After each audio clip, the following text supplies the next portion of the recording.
For over 150 years, the Jesuits ruled a vast territory in South America, building missions, educating native peoples, and creating one of the most successful religious communities in colonial history.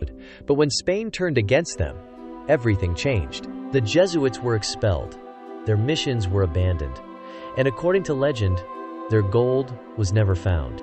This is the mystery of the lost Jesuit gold of Argentina and Paraguay, a treasure buried in secrecy, still hidden beneath jungle and ruin. Between the 1600s and the mid-1700s, the Jesuit Order, an elite Roman Catholic religious group, established dozens of reducciones, or missions, across the borderlands of Argentina, Paraguay, and southern Brazil.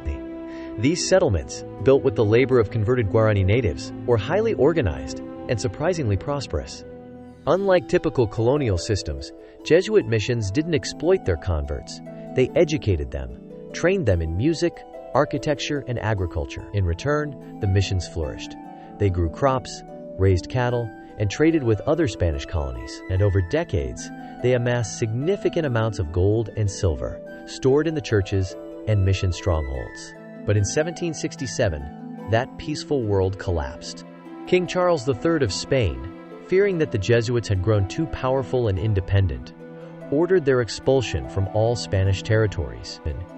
In one stroke, the Jesuits were removed from South America. Their missions were left behind, seized by the crown, looted by rival factions, or, in many cases, completely abandoned. But not everything was left behind. Local legends claim that as the order prepared for expulsion, certain Jesuit priests buried their community's gold in hidden vaults, underground crypts, and even natural cave systems. The goal was not to keep the treasure for themselves, but to protect it until the day the order could return. One of the most frequently mentioned locations is the ruined mission of San Ignacio Miní, located in present-day Argentina. Built in the 1600s, it once housed over 4,000 Guarani and Jesuit members. Travelers in the 1800s spoke of sealed doors in its stone chapels, strange carved symbols pointing toward the jungle, and sunken tiles that rang hollow underfoot. In Paraguay, the Jesuit ruins of Trinidad and Jesus have also been tied to stories of lost gold. Treasure seekers have long believed that these sites,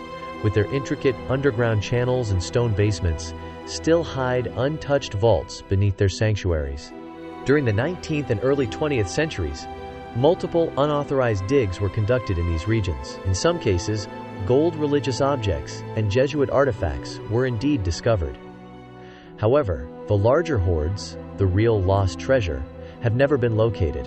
One of the most persistent stories involves a hidden cave system near the Parana River, where it's believed the Jesuits constructed a secure chamber filled with religious treasures, gold bars, and colonial ledgers. According to one tale, an indigenous guide once led a 19th-century explorer deep into the jungle and showed him a stone door sealed with Jesuit markings. The explorer returned later to excavate it, only to find the cave had collapsed. To this day, locals in remote villages whisper about signs in the trees, half-buried crosses, and carved stones hidden in overgrowth. In some areas, the ground emits a metallic echo when struck, a sound some believe marks the location of buried gold. But these places are not easily accessible. Dense jungle, extreme heat, and government restrictions make exploration difficult. Additionally, many of the former mission sites are now protected UNESCO World Heritage Sites, and excavation is illegal without official sanction. Still, rumors persist of private treasure hunters, operating in secret, armed with maps said to be handed down from expelled Jesuits themselves. Were the Jesuits truly hiding gold? Or are these just stories woven from the ashes of empire and faith? What we do know is this: the Jesuit missions were real. Their wealth was real. Their sudden removal was real. And much of what they built, vaults, chambers, and coded symbols, still survives in stone. Whether the gold still sleeps beneath the mission ruins of Paraguay and Argentina is unknown. But until someone finds it, the story of the lost Jesuit treasure remains one of South America's greatest enduring mysteries. Thank you for watching Hidden Gold Files. Subscribe now for more true stories of buried empires, lost fortunes, and legends that refuse to die.